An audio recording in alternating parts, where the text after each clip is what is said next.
Good day, everybody. Good morning, good evening, and good night. Okay, Well, Hello. maybe not all of that, but most of it. Um, Glad y'all could make it. Today is the mid-week show. Sorry we missed Monday. That's all on me. Um, Blame me if you want. I was too lazy to get out of bed, and I said, "Forget this show. I'm going to sleep." You could have I just didn't. said holidays too. That would have Yeah, worked. that's not what I said, but it felt like it. Um, Today, we're going to give you some information about World War One and tell you about the things that America put into place that have now kept us subservient to the government, participating in something that we really, if you really looked at it, could have stayed out of. We Yeah. could have stayed out of. So we seem to do that a lot. Nosy fellas. I tell you what. Um, So, if you don't mind, pay attention to what we got to offer you. And if you didn't know, you will know. And if you do know, join us in spreading that information, please. Um, World War One, one of the most bloody conflicts in history. I think the total was what? Almost 75 million people obliterated off the face of Yep. the planet. Total count. Yep. Yeah. That includes civilians and the myriad of countries that participated in it. 1, 2, 3, 4, 5, 6, 7, 8, 9, 10, 11, 12, 13, 14, 15, 16, 17, 18, 19, 20, 1, 2, 3, 4, 5. So 23 different entities participated in World War One with a total of 70 million either dead, missing in action, or um, wounded. Mm. So let's begin by handing the trophy off to Coy. Then we'll go to Bro. Then we'll go to Captain J, and we'll see how the conversation flows from there. What you got for us, Coy? Well, before we even talk about World War One, we have to talk about the elephant in the room that comes right before World War One even starts, and that You is the mean it's fact Brokitch? that Yeah, I agree.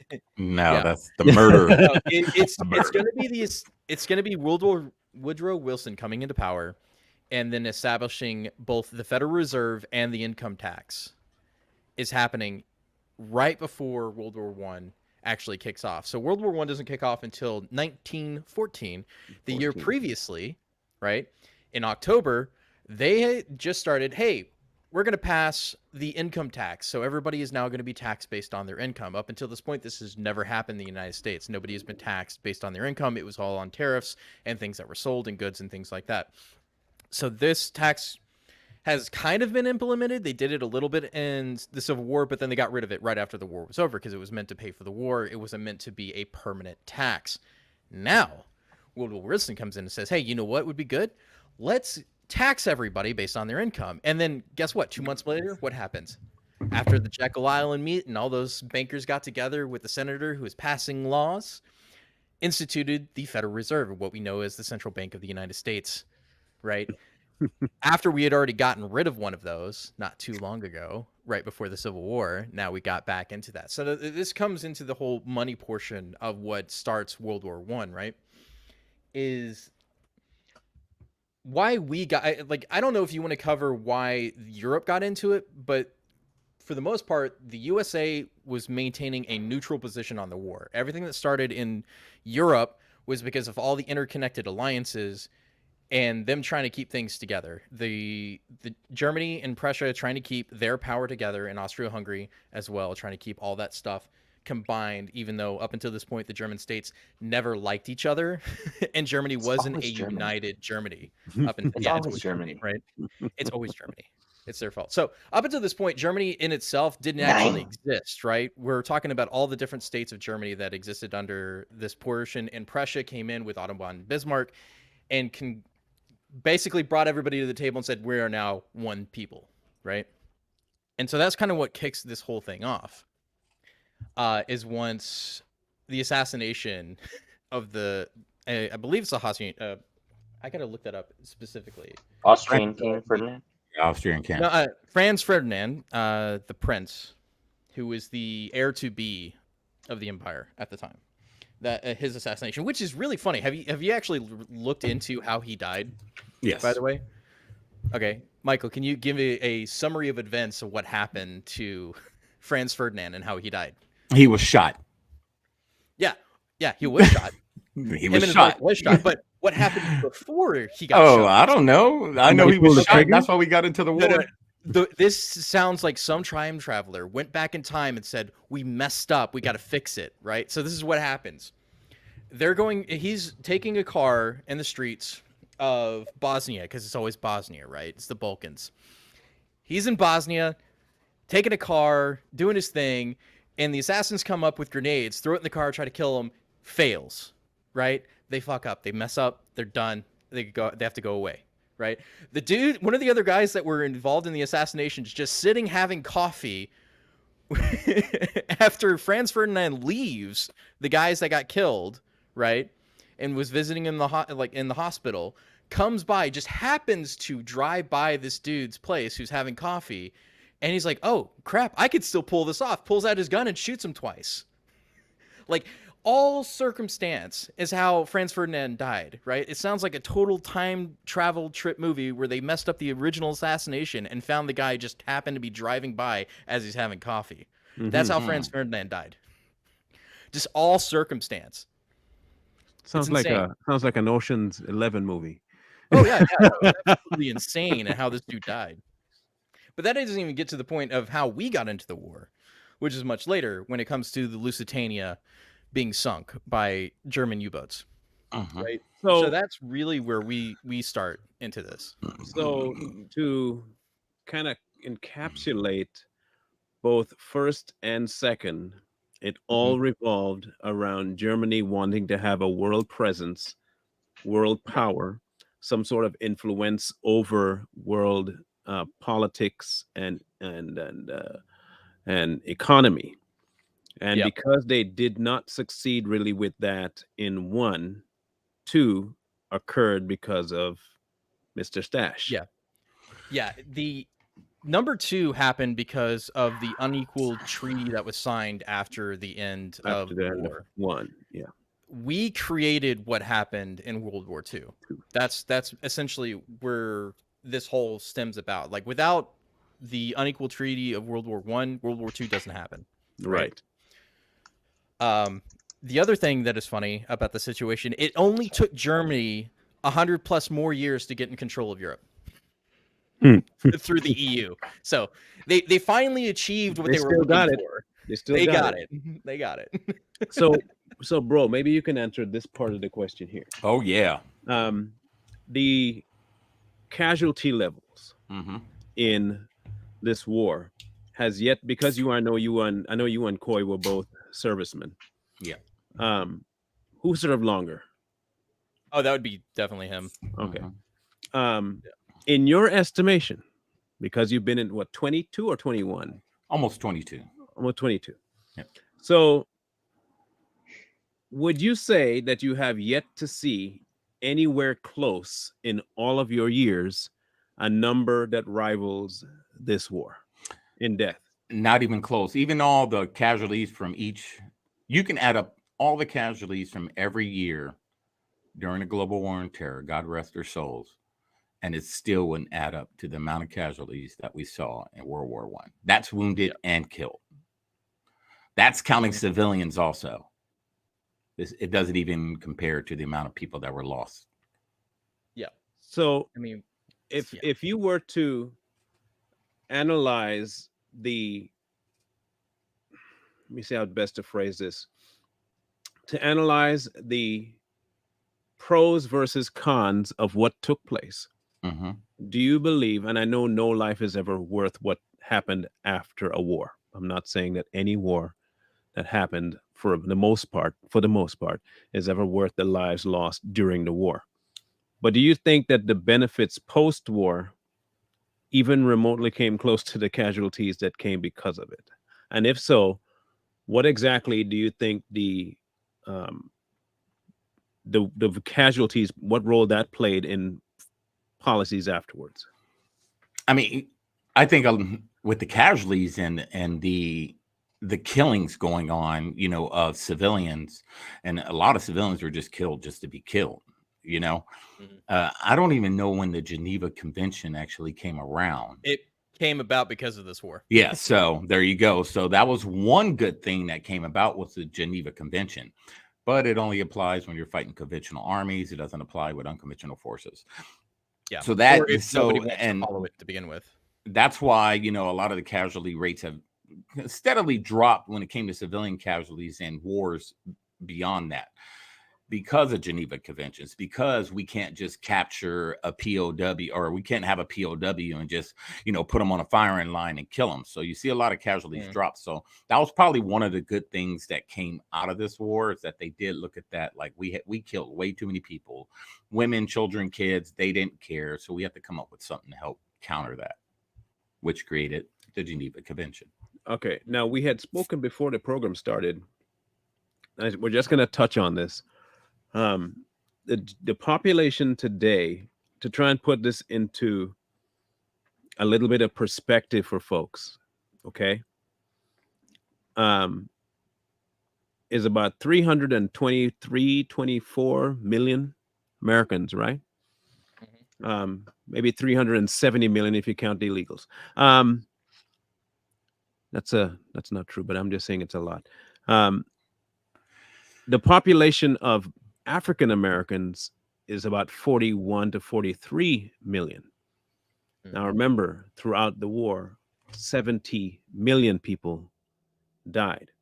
Granted, on the American front, only somewhere in the region of 113 to 120,000 were sacrificed in terms of soldiers. But we are talking about what was sacrificed during a war, and to try and put it into context, it would be the equivalent of wiping out every single African American plus another 30 million of any other in America right now to rival what took place in World War I, all to yield more governmental control over the citizens as we have it now. So do we see this war as something that America could have, should have stayed out of, Lee? 100%. Yes. I mean, there was really no need. The U-boats took out a merchant ship or something. It was some boat that wasn't in the war. Lusitania. Yeah, they took it out. So for us to react the way we did over that was we shouldn't have never done it. We just had an itchy finger against the power, and this is the way I say it. We had an itchy finger against the power of Germany and their reach and where they were at. They were in Africa, they were in the Balkans, they were all over the place. And what a lot of people don't really understand or know is that Germany didn't get involved until Austria wanted to attack Serbia. So when Austria was talking about attacking Serbia, Germany was like, oh no, fellow Slavic, or I'm sorry, Russia was like fellow Slavic. And then that's when they went after Austria. And then Germany was like, oh, hail to the no. And then Germany jumps in. And then every country. So you can understand, this war was going on. When it says world war, this was a true world war. This is all over, from east, west, north, south. The only place it wasn't touching was America at that time. Yeah. But every other country, Australia, not Canada, Australia, they even tried to get Mexico involved. No. Canada was involved too. Oh yeah, Canada. They even tried to get Mexico involved. They tried to get Mexico to attack America, to get America to join the war. This is exactly my point I was going to say. The Lusitania wasn't exactly the casus belli for war, right? The cause for war was the fact that the Germans went to the Mexicans and said, hey, why don't you help us out, and you can take all the lost territory you had during the Mexican-American War, right? So New Mexico, Texas. Arizona, California, Texas, all that stuff you can have back if you help us. And the one thing that kept for war. The one thing that kept that from happening really was they intercepted that message. Yeah. And then they sent it, I think it was the Brits that sent it to Woodrow Wilson Mm-hmm. and told him about it. Yeah. And then they was like, okay, Germany. That was the third rail. Yeah. Here comes the big dog. Because Lusitania is what got us involved in selling arms and equipment to the Europeans, right? So at the time, the Lusitania was a setup basically by rich businessmen in order to get us into the war without actually losing anything. So it's the same sort of industrial complex we deal with today. They were like, hey, how can we sell more things? What if we just sent a civilian liner with munitions and whatever overseas and kind of poke the bear a little bit? This is basically what it came down to, is they were poking the bear and they were just hoping that the Germans would bite, and they did. And so that's what happened. Jay, that was the reason we got why are you into so it. quiet? Well, I'm trying to find a good time to jump in. He's Oh, waiting no, for a go for it, gap. sorry. He's waiting for a gap. So, in my opinion, from my estimation, it seemed as though we looked at that sinking of the ship as an excuse to jump in. I mean, Yeah. we were pretty much an Anti-control isolationist flag, country. Right. We were pretty much an isolationist to begin with. Was it 30 years prior, we were already involved in a conflict Mhm. that kind of spread our forces a little thin. So within the last 30 years prior to the Spanish-American War, then into World War I, we were probably licking our wounds, trying to recover, and didn't really care about Euro politics, which is what that was. It's a purely European conflict. To jump into something European, I mean, that doesn't make any sense other than the money play, which it Yeah. seems like It's always that's money. what it was. You mentioned something there. The Europeans were having their conflicts.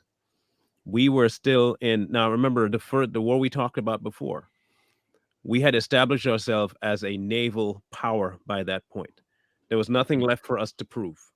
People knew that we were the bully, and if we wanted to step into something, we could, and be defending ourselves if it mattered to us. Right. Mm-hmm. What we started to do in World War One, and has continued since, is to step into conflicts that had nothing to do with us in order Yep. to have something to do with our citizenry. And this is, I think, and people need to remind of this. I don't care whether you like hearing it or not. The man that implemented the very first crippling blow to the American population was a Democrat. It's Like always the it or not. Democrats. Okay. There were also the same ones that wanted to keep black people enslaved. Democrat. Okay. So let's not play any games. I know that both sides of the bird can have some dirty feathers and stuff, but some of the other side of the bird is missing feathers. But One it's side also might be interesting. dirty, but its other side is missing feathers. So it It's doesn't even it's fly right. it's also interesting to me that it's also a Democrat that instituted the income tax and instituted the Federal Reserve. All In and the same then year. in the same year. So and then we kind of jump into this Eurocentric political upheaval of power messing, power struggle, all because of what reason? Power. Reach.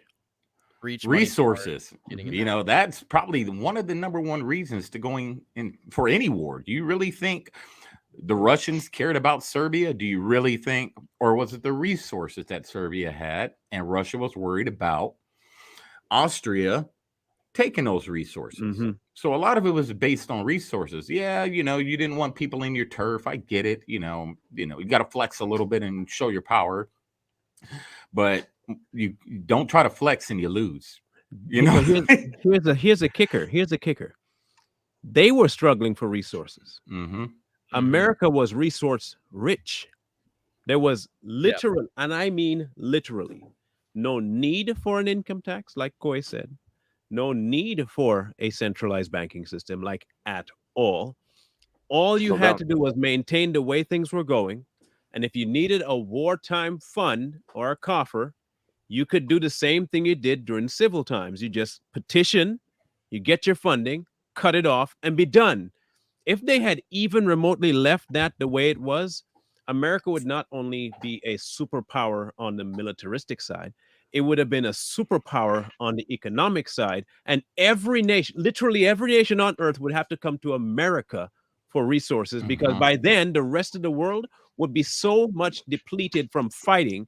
We would be the only sovereign, dependable entity on planet Earth. That's the And there's crazy a part.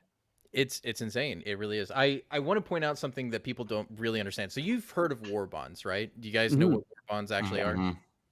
Okay, so for those of you who don't understand what war bonds are, it was a thing that we used to do. Is if you didn't really support the war that was going on, you didn't buy the war bonds.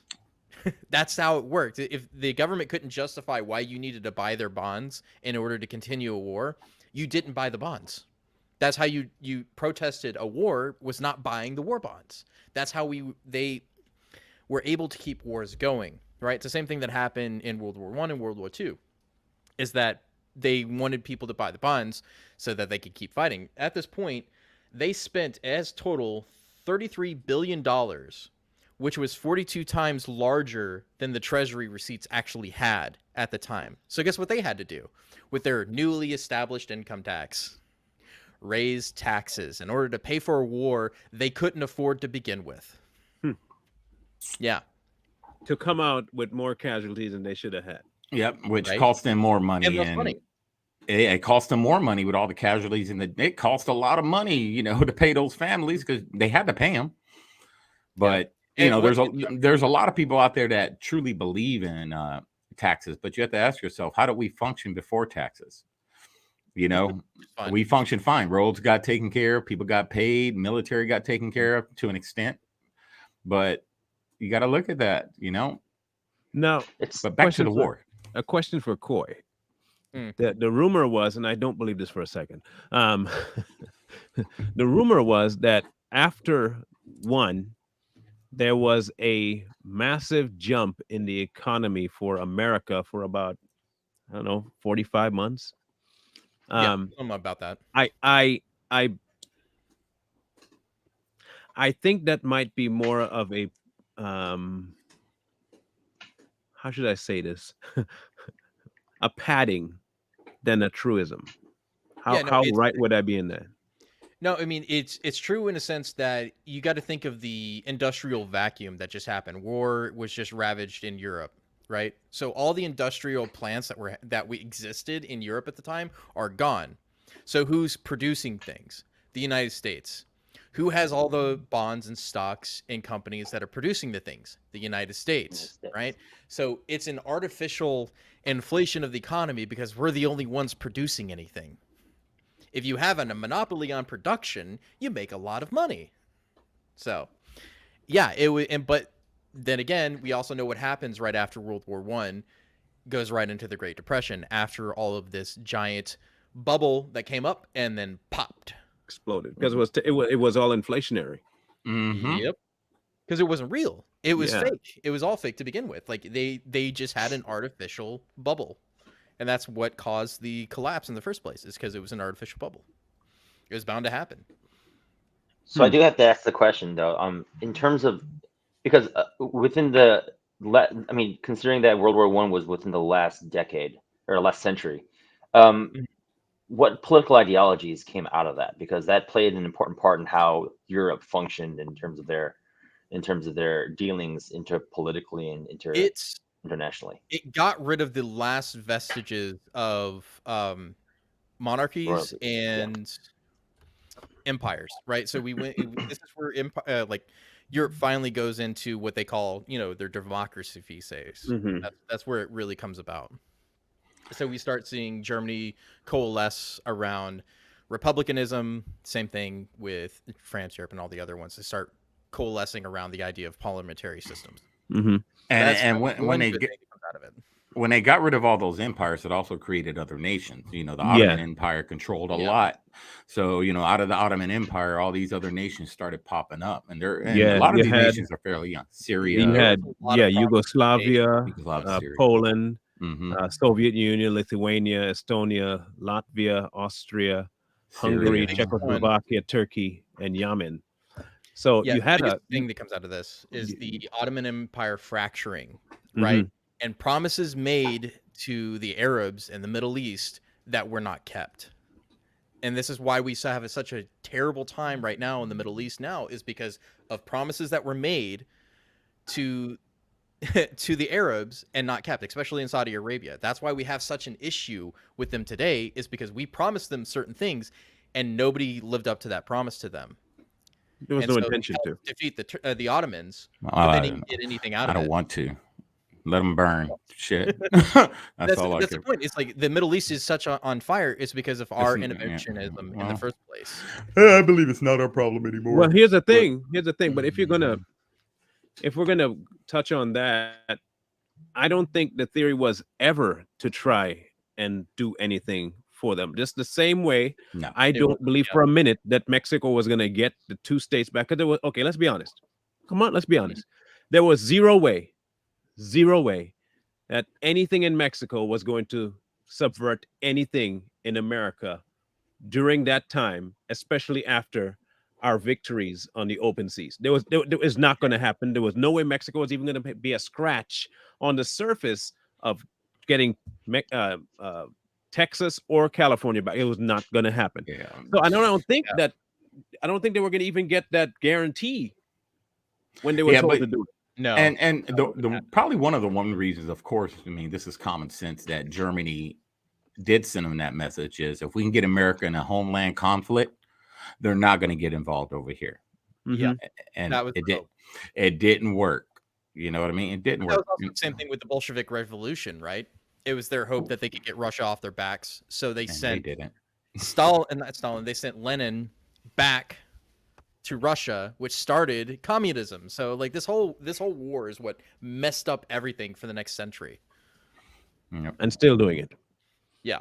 It's still doing it. So it messed up the Middle East, it messed up Russia, it messed up Europe, and it messed up our domestic relationships. Yeah. In terms of like interpolitical relationships, I think Good. because of World War One, the way World War One panned out from its ideologies, from its economy, and from industry as well as politics, it seems as though between Woodrow Wilson trying to flex on top of what his dealings on the home front, but flex because of a ship was taken down, it seemed as though we kind of sort of had a hand in bringing about the ideological ruin of Europe and Russia and the Middle East. Mm-hmm. Yeah. Jeez. Well, one thing it did, Woodrow Wilson did create, I think it was the start of the European Union or the United Nations, whatever you want to call it. The League of Nations is what it was The called. League of Nations, you know, that ruined a lot of stuff because, you know, This with is that, also where we F up Japan was during the League of Nations thing, and why we had to face them in World War II. It's because of this too. yeah, but with that, what that did with the League of Nations, you pretty much took away a country's sovereignty when you do that, per se. You're like, oh, well, you can't make that decision without all of us deciding what's best for your country. So that caused a lot of problems within the world because no country likes to be told what to do. By And another what we did- lesser built country. It's That's like right. it's like Germany telling us, hey, you can't ban, or for a prime example, even what's going on right now. I think because the way Biden's operating, he's trying to sanction or put sanctions upon Uganda for their internally governed nation to not allow homosexuality and making that a legal precedent. I don't agree. Whatever. But that's like saying, you know, that's like the U.S. doing that to Uganda. It's the same thing as Germany trying to tell us what to do. Yeah. Right. Seems like. Well, it's a weird flex, but okay kind of situation. You know? Yeah, and if I was Ugandan president, I'd tell him to kick rocks straight up. Which is what they're doing. Well, he did, and he Yeah, did. good. So, See you later. We got enough resources here. We don't need you. Who are you? The problem is everybody's telling Biden to kick rocks. That's good. I don't think he can find a rock to kick. If he did, he'd probably trip. But I agree. I think the other Sorry. thing that this kicked off was the international arms race. Yes. Oh, yeah. Because now you have not just a economy that was going in a completely different direction since the wars in the United States, Europe, Germany, Russia, all of them, right? Now you have everyone vying for the superpower position globally via violence, either by sea or by land, or when we found out in two, by air. Now, you have this brand new level of dominance that steps in First, it was geopolitical, then it was economical, and now you have a financial slash, and this is why I put financial in there, militaristic viewpoint. Mhm. Because in order to get that pushed, you have to suck those funds from your population, which is why we are now stuck with the industrial complex of the military that pushes every. Now, there's a marked difference. Please understand, there's a marked difference between funding the military men and women and funding the military industrial complex. The complex is run by a bunch of neo political clowns that all they want is world domination, and by any means necessary, they will get it. And in order to do that, just like in World War I, we have to participate in everything that has to do with war. Because if you can make people afraid of you because of what you can do via war, you're more likely to gain their one, subservience, and two, their signings on contracts because you are now making them afraid. With this new arms race that got settled in, you now saw the development of four world powers. Even Mhm. though China may not have stepped in yet, they were already keeping to themselves, building up their side.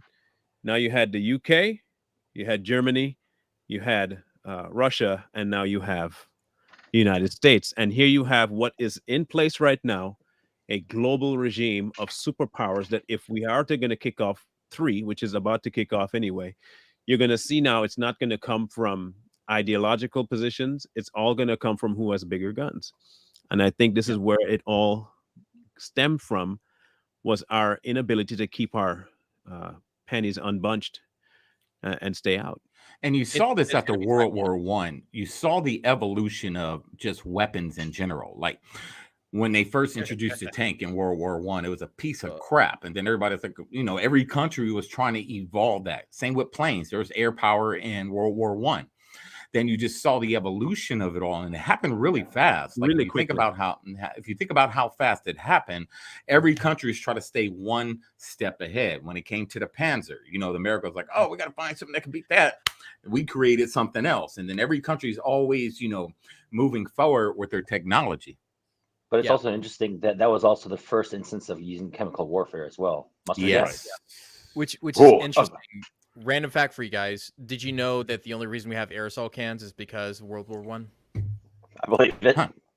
Random Yeah, fact. because that's how we gas people, was the aerosol cans. Like that's what it was. Development was for war, and then now we use it in every day. Like it doesn't even matter. But yeah, It's the same way that the British Empire took care of the Indians when they first went through and said, "Oh, we're helping you get rid of mosquitoes and malaria. Mm-hmm. yeah, We're gonna spray this throughout your villages, and we'll be fine." That was the first phase of chemical warfare to keep people either ill or kill them off in order to say, "Well, we're saving you. This would be Yeah. worse than a mosquito bite. Don't worry. Not no, it's fine. No, it's fine. Trust us. Trust us. We're trying to save you." And in trust doing us, we're that, the they just government. they create a whole new monster. And now you can see, they talk a lot about don't involve chemical warfare and don't do this. And then when Syria did it, they, so we got to drop a bomb on them and all this nonsense. And it didn't really happen because it was all fake. But the problem is that you introduced it when you were okay with it.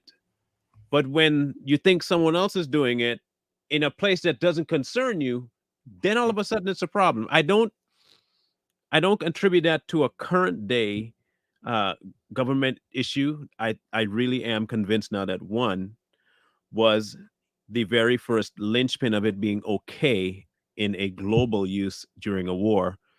But I really think it started when the British Empire started using it against everyday civilians that they were going to conquer.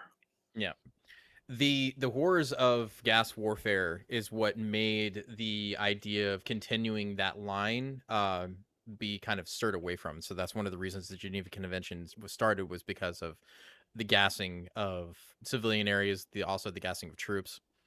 I think it scared people at the time of being too much. It's also where the invention of the shotgun and also machine guns come into play. So the modern military aesthetics that we're used to now didn't exist then. So World War One was essentially the testing ground of new military equipment, right? New technologies that were coming out and we didn't know what to do with. So the effectiveness of machine guns were proven in World War One and mastered in World War Two, right?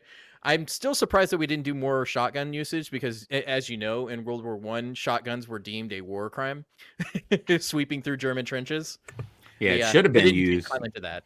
And yeah, like you said, especially in those trenches. Yeah. But when it comes to like the conflict itself, people need to research this and see how many countries. And I know we mentioned it, but look at the map and look at these countries, and countries like you would never think they would get involved, but they were.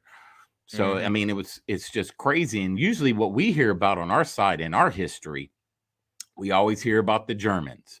We always hear about America's small part in the war. America, we got there at the tail end of it. But you don't Mm-hmm. really hear about these other countries that were losing hundreds of thousands of people fighting back the Germans, fighting, on the other side, the Russians. And what something that worked during this war was morale. And if you Mm-hmm. notice, as the war went on, a lot of people were surrendering. It wasn't because they were really losing that bad. It was the morale. Mhm. They were tired of fighting. They were tired. They were hungry. They would attack supply lines, and they would starve the other armies into submission. Yep. So it's crazy, and just look at it and trust me, it'll blow Yeah. your mind. Hey, Coy, question for you. Go ahead. So considering that this was one of the most brutalistic wars, was this also the birth of the Red Cross as well on an international Yes, level? it was. I mean, Okay, this is also the because first time women in the military were actually used as nurses on the front lines. So this is there's a lot of technology and good that comes out of this war, but there's a lot of bad that comes out of this war, right? So in terms of technology and advancements in medical care, jumped leaps and bounds compared to what it was previously, right? So there's things that we got out of this were good for the rest of the world, like the aerosol canning in itself and other processes, advancement in medical technology. A lot of these things we got because of war.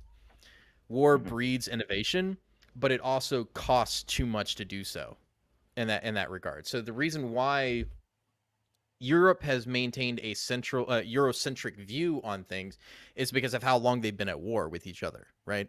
So the invention of guns, military techniques, and tactics is what made them a dominant power in the first place. So that conflict and competition with each other is what made them a global force, right? And so had it been the same in, say, the East, right, and China was more competitive with its neighbors, or if it had the same sort of testing ground that we had, I'm sure they would have developed in the same sort of way, but they didn't. And that was what leads us to this part of the Eurocentric view, is because war was what Europe knew. They weren't exactly the best at governing, but they were good at war. That's what they were good at. And so that's what continued that. So, in the light of what took place post-war, prior to, once America retreated back to its own vestige, with the damage that it finally did to the American economy, even though people want to tout it as, and I look at, this is why I said it was kind of a fake rise in the economy and a boom in it, because I view it the same way as how the media is trying to spin today's economy as coming back. Whatever. That is the exact same mindset where they're trying to convince you that what they did benefited you, but it Mhm. actually made it completely horrendously worse for you. I think what you saw then was the exact same thing you see now. Yep. We went to war, man, we participated and we came back a superpower.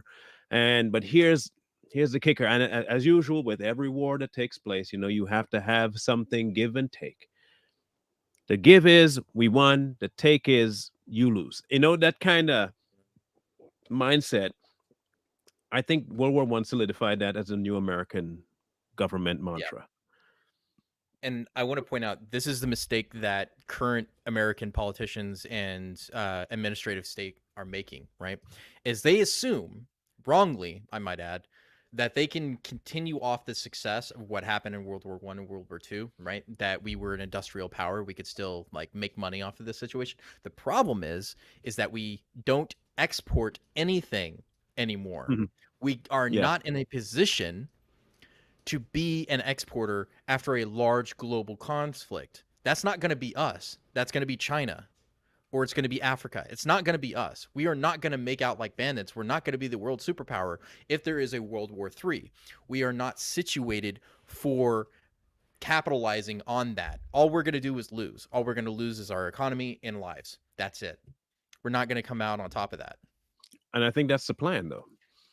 I Yeah. think the powers that be intended for this to be the case. Mm. If you watch how, and this is partially why I think that I'm only going to say this. I don't want anybody harping extra on it because I think this particular statement could get a whole lot crazier, and YouTube could jump in on it. I think during that time was the first time I think I could look back and think that there was something awry about how that individual got into power Mm-hmm. in American politicians. Um, because what he created could not, and I'm dead serious about that, there is zero way that Woodrow alone came up with this concept. No. No. Yeah. He affiliated himself with some other entity, and I do believe it was a global one, to implement the initial destruction of the American. Because now listen to the potential America had. We kind of touched on it earlier. Mm. You have one of the very first nations on earth like this, and I mean like this, where we have abolished the one thing that has been a global phenomena for centuries: slavery. No other place wanted to do that. America kind of set a pattern for that. We were the only entity on earth that could be self sustained for the foreseeable future up to nearly 300 years and never need to discuss anything with anyone globally ever. Yep. You couldn't afford that. Not even Alexandria, not even Rome had that option. Okay, Mm-hmm. listen carefully. The location in which we were was so nutrient rich, resource rich, locationally perfect for strategy, and there was a central spot that you can house everything that dealt with the nation in one spot. There was no way that any external force could have implemented themselves in here with us without us letting them in. Mm-hmm. We were in ourselves our own Mhm.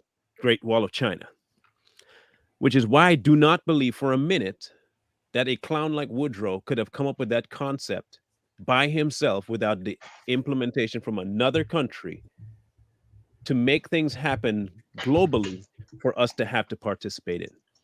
Yeah.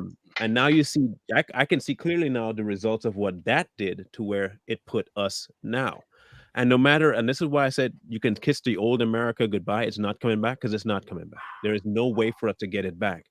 We have sold out too much of our resources, too much of our entities, and too much of our people to get any of that back. There's no way those countries are going to release that. And you can't even close it long enough with enough people. You would have to shut us down for about another 60 to 100 years for us to recover. And there's no way that's going to happen. No. And I think all of that took place just a little bit before World War One, but it finally got cemented in World War One. And and you're correct. It wasn't Woodrow Wilson who made that decision. If you think about the powers today, these are the same people, not physically. These are the same people that were the powers back then. So a lot of powers today, this is a generational thing. So a lot of these people that are in Always. charge, that own these big companies, these big banks, all this money, generations before, their forefathers were the same ones around World War One, offering money, lobbying for this machine. Hey, Germany has a tank. We could build a tank, but we need you to use this tank. All right, I'll send my country, I'll send them over there. I'll send a couple million guys over there. Mm-hmm. So that was, like someone mentioned earlier, it was the beginning of I think Coy mentioned, the beginning of the military industrial complex.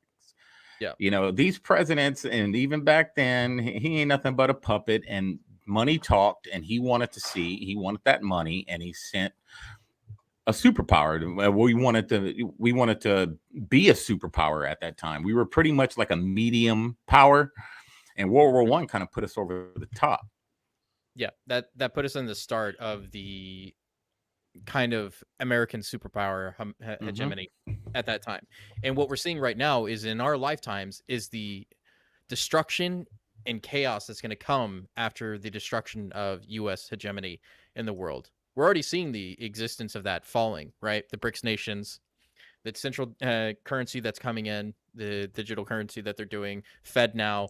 All of these things are leading up to the end of the U.S. petrodollar and the reliance on the U.S. as a central authority, basically, in the world. Mm-hmm. Everybody is And, tired of stuff. Even Macron, mind you, went to China recently and was mhm, like, we need to get away from the United States. We do not need to let them set our foreign policy any longer. exactly. That is how dangerous things are now, is the fact that even Europe is pulling away. Well, like, and I'm a true believer in sovereignty. You know what I mean? Every country has the right to do that. America can't go around telling people what they can or cannot do. Oh, But I I agree. believe that we're going to see the fall of our nation, like you said, especially with the dollar collapsing. Food prices are skyrocketing, and a lot of these foreign countries own land in our country. So one day you're going to have to pay the piper, buddy.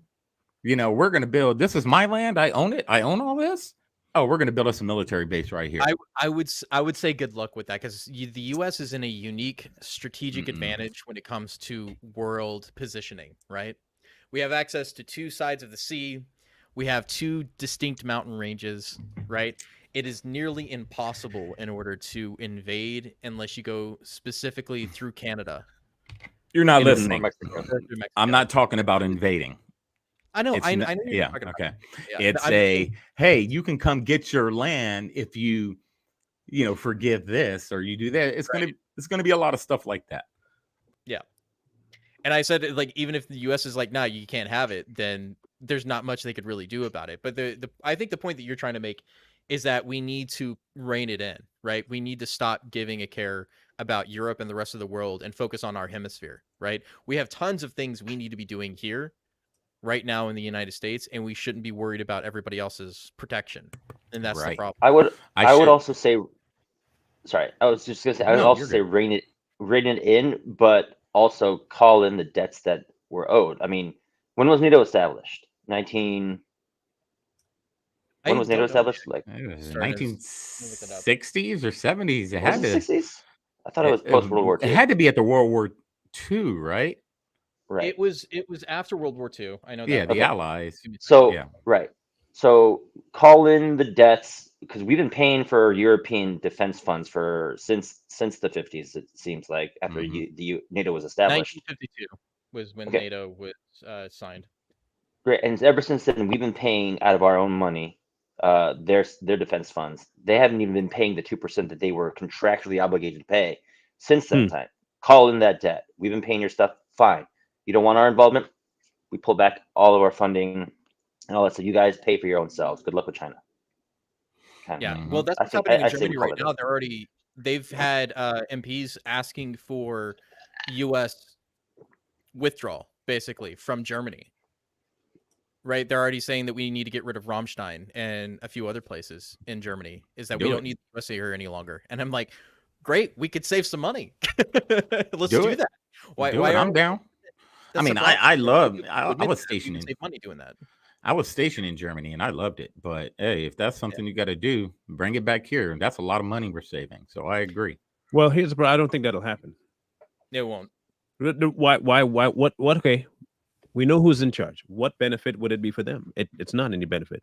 Remember what's trying to happen, and we'll get into this later. But I want to touch on what they're trying to do is cripple from the inside out. Hmm. Yeah. We are still, whether or not it's barely functioning, we're still the last bastion globally of a free people. Whether or not our freedoms are slowly slipping away, the representation is that we're still the land of freedom. I understand again that we are not really free anymore, but in effect, we still are. And there is zero way for the global agenda that they have going on to be established fully if that mantra still continues. And the only way for that to continue is to do what you are suggesting, which is to bring the funds back in to the coffers. And but they're not going to do it because that's not the goal.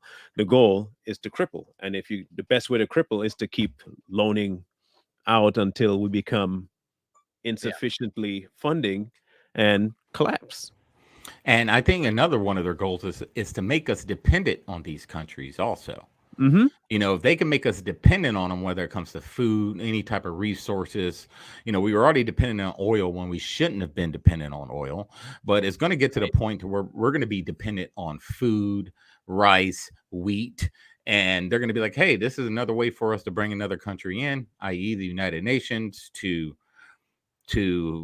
set up shop here in America. And then with them, and you're just like you said, you're going to see more and more of our rights being stripped away, like real time in your face. Right now, it's like it's like trickling. It's like a little water. They take a little here, take a little there, and nobody really notices it. Being more overt But than that now. yeah, but sooner or later, it's gonna be like a punch in the face. We're gonna take this right, boom, and you're gonna be sitting there like, are you freaking kidding me? So, and you're right.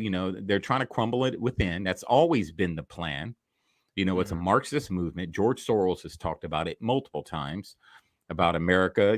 He doesn't like America. He doesn't like America's ways of doing things. And his goal and his job is to destroy us from within. That's the only way any Marxist movement is going to work.